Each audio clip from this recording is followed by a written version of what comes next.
A starving boy sat outside a school fence, watching other children eat. Inside the playground, a 9-year-old girl with almost nothing in her lunchbox made a decision that would change 2 lives forever. She pushed her only sandwich through the fence.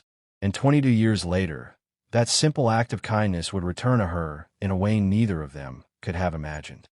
Daniel Harper was known in business magazines as one of the most successful young CEOs in the country. At 32, he owned multiple companies, several office buildings across Chicago, and a penthouse overlooking the waters of Lake Michigan. From the outside, his life looked perfect, but every morning began the same way. Daniel would wake before sunrise, walk to the window, and stare silently at the city below. Then he would open a small wooden box sitting on his desk. Inside was a faded piece of red ribbon. It was frayed from time, delicate as old paper. And yet to him, it was worth more than every dollar he owned. Because that ribbon was the last thing a little girl had given him before they were separated. And he had spent years searching for her. When Daniel was 10 years old, his life fell apart. His mother died suddenly, and the foster system that was supposed to protect him didn't know what to do with a quiet, traumatized child who refused to speak. Within weeks, he slipped through cracks. For a short time, he lived on the streets near an elementary school. He slept in doorways, survived on scraps, and learned quickly how invisible a child could become. Most people looked away. Teachers told him to leave the school fence. Adults crossed the street. But one afternoon, someone finally saw him. Her name was Grace Bennett. Grace was 9 years old. She lived 3 blocks away with her grandmother in a small apartment where money was always tight. Lunch at school was often the most reliable meal of her day. That afternoon during recess, she noticed the thin boy sitting outside the fence. His face looked pale. His clothes hung loosely on his small frame. Her friends whispered that he was strange. But Grace didn't see strange. She saw hungry. She looked down at her lunchbox. A peanut butter sandwich. An apple. A juice box. That was everything she had until dinner. Still, she walked to the fence. "Hi," she said softly. The boy looked up, startled. "I'm Grace," she said. "Are you hungry?" He didn't answer, but his eyes said everything. Grace pushed the lunchbox through the fence. "Take it." Daniel devoured the sandwich so quickly he barely chewed. Tears streamed down his face as he drank the juice. No one had shown him kindness in days. When he finished, he whispered one word. "Thank you." Grace smiled. "I'll bring you lunch tomorrow, too." And she did. Not once. Not twice. But every single school day. For 6 months. Grace would pack extra food whenever she could. Sometimes it meant she went hungry herself. Sometimes her grandmother quietly added more food to the bag after discovering what Grace was doing. No speeches. No praise. Just kindness. Through the chain-link fence, the 2 children talked every afternoon. Daniel told her stories about the books he used to read. Grace told him about school. Slowly, the boy who once barely spoke began to laugh again. But winter arrived, and everything changed. One freezing afternoon, Grace saw Daniel shivering violently in a thin jacket. His lips had turned blue. Without hesitation, she ran home and returned with her own winter coat. Daniel tried to refuse. "You'll be cold," he said. Grace shrugged. "I'll be fine." For weeks, she walked around in just a sweater while he wore the coat that kept him alive. Eventually, social services found Daniel and placed him in a foster home across the state. The day before he left, he waited by the fence. Grace brought the biggest lunch she had ever packed.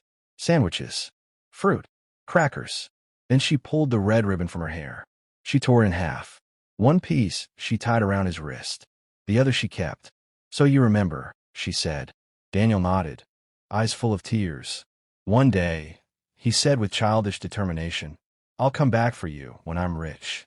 Grace laughed at the time, but Daniel never forgot. The laughter started before the girl even stepped fully onto the mat.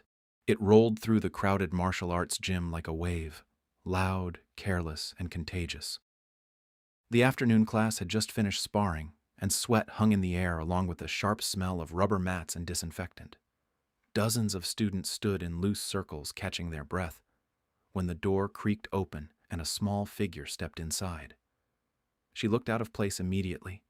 A little girl, maybe 10 years old, skinny shoulders, oversized training pants that bunched around her ankles. Her belt looked freshly tied, the knot slightly uneven like she had done it herself. She stood quietly near the edge of the mat, clutching the ends of her belt with nervous fingers. Every eye in the room slowly turned toward her. At the center of the gym stood Coach Daniel Mercer, a tall man in his 40s with a thick black belt wrapped confidently around his waist. He had the broad chest and relaxed posture of someone who had spent decades proving himself in fights. When he noticed the girl, a grin spread across his face. "Well now," he said loudly, clapping his hands once to get everyone's attention. "Looks like we've got a new grandmaster in town." The room erupted with chuckles. Coach Mercer gestured dramatically toward the girl. "Come on out here, princess. Let's see what you've got." The girl hesitated for a moment, then stepped onto the mat. Her feet moved slowly but deliberately. Some of the teenage students leaned against the wall, already pulling out their phones. One guy started recording, whispering something to his friend that made them both laugh. Coach Mercer dropped into a playful fighting stance, bouncing lightly on his feet like this was nothing more than entertainment. "All right," he said with a smirk. "Why don't you show us how to throw a punch?" More laughter rippled through the gym, but the girl didn't laugh. She looked at him calmly. Her voice, when she spoke, was quiet and soft. "Are you sure you want me to?" That only made the laughter louder. Coach Mercer wiped imaginary tears from his eyes. "Oh, I'm sure," he said. "Go ahead." Across the room, someone leaned closer to their phone camera. "Yo, this is gonna be hilarious." But near the back wall, an elderly man sitting on a bench wasn't laughing. Victor Hale had spent most of the class quietly observing. His gray hair was cropped short, his posture straight despite his age. Years earlier, he had been known in competitive circles as a brutal grappler and a master of close combat. Now he mostly just watched. But the moment the girl stepped into the center of the mat, something about her posture made his eyes narrow. He leaned forward slightly. Something was off. The way she stood, the way her feet settled naturally into the floor. Victor whispered under his breath, "Wait." His eyes sharpened. "I know that stance." For a moment, the noise of the gym faded as a memory surfaced. A dusty training yard under the brutal sun of a military base. A younger version of the girl stood barefoot on concrete. Sweat rolled down her temples as she faced a tall instructor dressed in combat gear. "Again," the instructor barked. She moved instantly. Her body snapped into motion with explosive precision. Sweeps, counters, strikes, techniques far too disciplined for someone her age. She wasn't playing. She was training. The instructor crossed his arms. "You don't talk," he said firmly. "You move." The girl nodded silently. "Let your silence be your power,"